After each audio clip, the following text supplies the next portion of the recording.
AI 模型的实力，在李亚林这种侦查意识极强的老探长眼里，简直就是孙悟空的金箍棒，波塞冬的三叉戟，是绝对的超级神器。很多时候，刑侦靠的不是经验和技术，就是信息的获取和检索能力。从城市 A 开始追踪一名疑犯，一旦他离开 A 市，并且人为将线索中断，再想找到他，那就是大海里捞一根针。但是从客观的角度来看，无论这根针汇入多么广阔的海洋里，都依旧是客观存在的，都有被找到的可能性。而难就难在，谁能有精力对整个海洋进行地毯式的检索？现在 AI 已经具备了这个能力，最起码眼前这套专用的 AI 模型已经具备了这个能力。它学习了互联网上所有公开的内容，所以理论上它也认识这个世界上每一位在互联网上有名有姓、有影像资料的人。只要能给他提供足够多的视频素材，再给他一点时间，他就能够对视频中出现的每一张人脸进行比对，然后找到你想找的那个人。从成千上万条视频里辨认出几百上千万张人脸，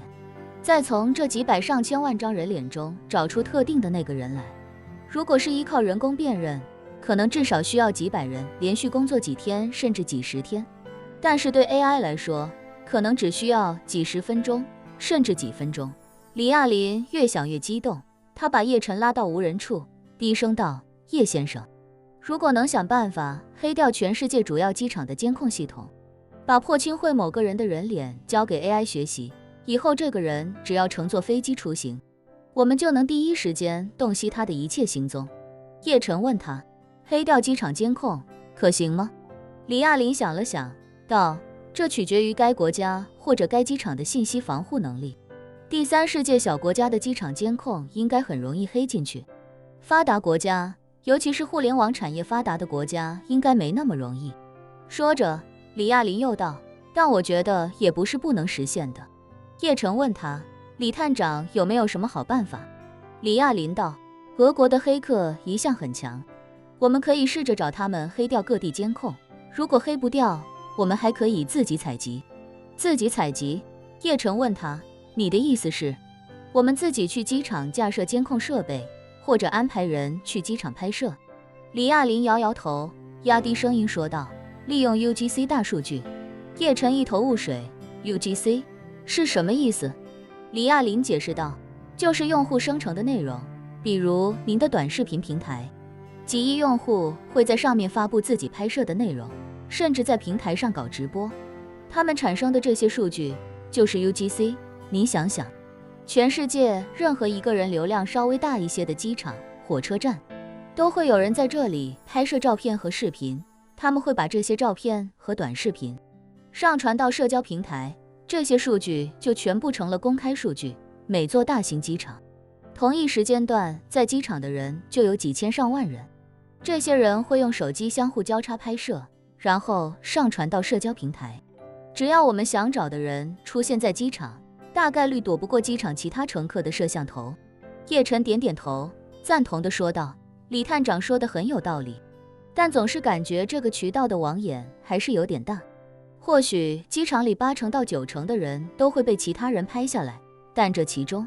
是否会被上传到社交平台，就又是一个未知数。如果有80%的人会上传到社交平台，那8864能够覆盖的人只有60%，有40%会被漏掉。李亚林道，这倒是，不过我们可以再想想其他办法，把另外的40%补上。就在这时，林婉儿出现在两人身边，低声道，叶晨哥哥，我们可不可以在全世界各国收购该国的自动贩卖机公司？自动贩卖机？叶晨皱了皱眉，下意识地问，小婉，你的意思是？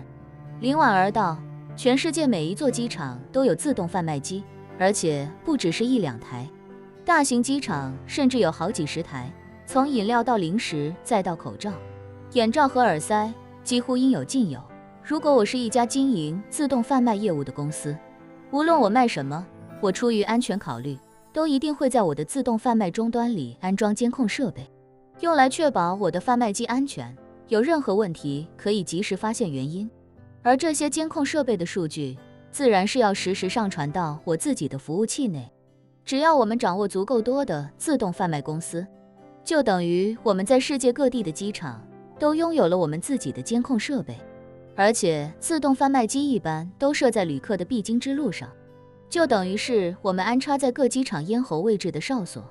天才！李亚林激动地脱口而出，又努力压低声音道：“这个办法太棒了，就像是渗透在各大机场内的特洛伊木马，能够做到24小时悄无声息的潜伏监控。我们正常经营公司业务，只是在服务器开一个隐蔽的数据接口，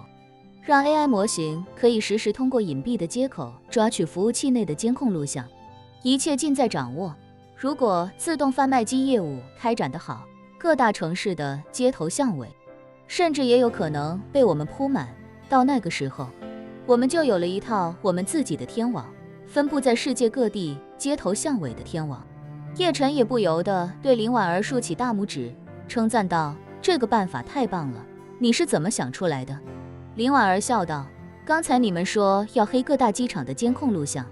我觉得这肯定不现实，因为全世界那么多机场，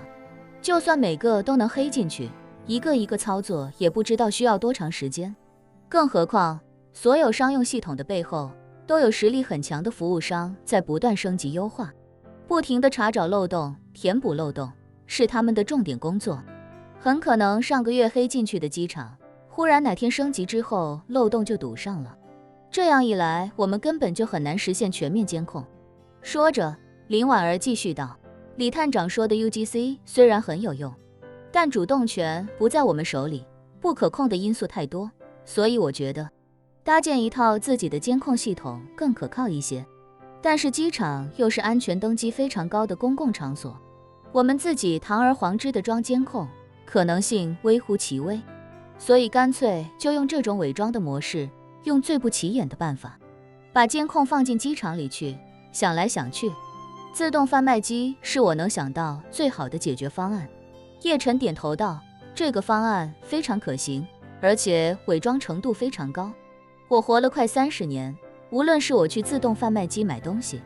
还是从自动贩卖机跟前过，都从未想过自动贩卖机不会拍摄下我的个人影像。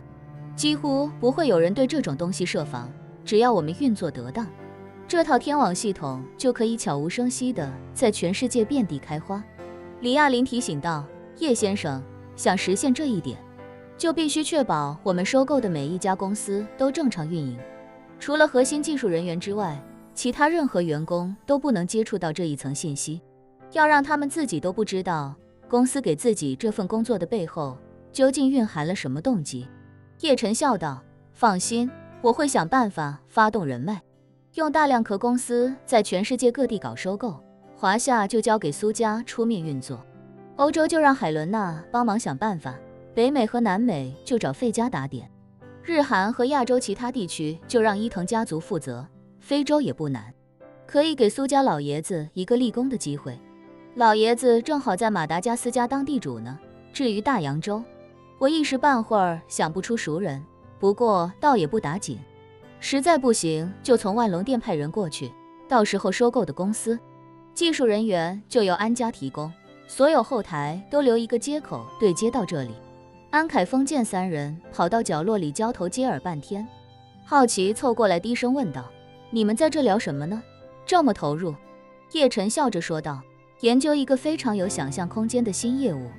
安凯峰好奇地问：“什么新业务？说来给我也听听。”叶晨道：“我想把全世界的自动贩卖机都垄断下来，争取以后全世界自动贩卖机的80%都是我的。”安凯峰愣了愣，尴尬地说道：“晨儿，搞这个买卖有什么想象空间啊？全世界自动贩卖机都给你来运营，你一年也赚不到10几20亿美金，搞不好还要赔钱的。这东西就是小打小闹，做不大的，而且利润空间很低，设备要花钱，场地要花钱，供电也要花钱，人员工资也少不了，而且设备还有损耗，每年都有维修和更换成本，在治安不好的地方还要面临钱货两空的风险啊，一年到头也就能赚个辛苦钱。”叶晨笑道：“二舅，别说他一年赚不到10几20亿美金，就算一年到头1毛钱不赚，甚至倒赔10几20亿美金，我也认了。安凯峰想不通了，一脸疑惑地问：我的好大外甥，你随便卖颗回春丹的钱，可口可乐集团几10年都赚不到，何必折腾什么自动贩卖机啊？一旁的李亚林忍不住说道：天网，凯峰，天网系统，天网什么意思啊？安凯峰更是不解，茫然地看向三人，不知道三人葫芦里到底卖的什么药。叶晨笑道：李探长，人家天网的摄像头都是安装在高处，居高临下监控的，咱们这个应该算是地网。